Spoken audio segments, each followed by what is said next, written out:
How to fix Venmo payment field. To fix a failed Venmo payment, first ensure your app is updated to a latest version. If not, just go to launch, open your app store and type in Venmo on the search bar and make sure that the app is updated to the latest version. After the app is updated, you could also go ahead and address the funding source issue. You could confirm your Venmo balance or linked bank account has enough money to cover the full payment as well. Bank often decline peer-to-peer transactions due to fraud prevention protocols or usually spending patterns as well.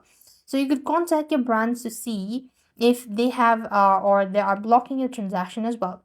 If your bank account fails, you could try using a verified debit or credit card. You can also try adding money to your Venmo balance first and pay there from that as well.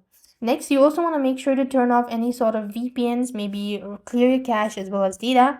To clear your cache, just launch Open Settings, then locate app from the list and select See All Apps and locate Venmo. After which, you want to make sure to go ahead and look for storage and cache and make sure to clear cache as well. And this should definitely help you fix Venmo payment failed. With that, we've completed our steps. Thank you for watching. See you in the next video.